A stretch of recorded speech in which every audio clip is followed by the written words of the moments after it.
The presidential office has placed all 5 heads of the Presidential Security Service on standby over their role in the martial law situation. The presidential office said the Presidential Security Service had become a private guard for former President Yoon Suk Yeol, sparking public outrage, and that the move was part of a broader personnel overhaul. Jeon Jung In reports.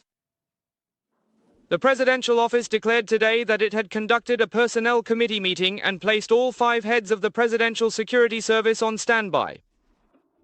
The presidential office said the personnel action was due to the security service blocking the arrest warrant and search of former President Yoon Suk Yeol during the December 3rd martial law incident last year, which sparked public unrest and conflict. A state agency that should serve the people ended up effectively acting as a private force for former President Yoon Suk Yeol, sparking outrage among many citizens. The presidential office said the decision was part of personnel reform and organizational stabilization after the launch of the new administration, adding that it reflects President Lee Jae-myung's focus on open and humble leadership.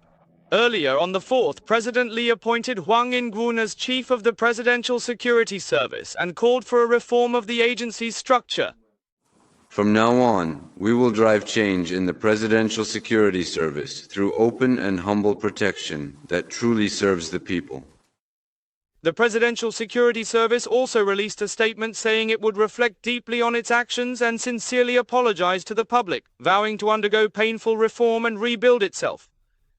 Following this decision, the Presidential Security Service will operate under an acting leadership system, with department-level officials temporarily replacing the dismissed chiefs until further personnel changes are made.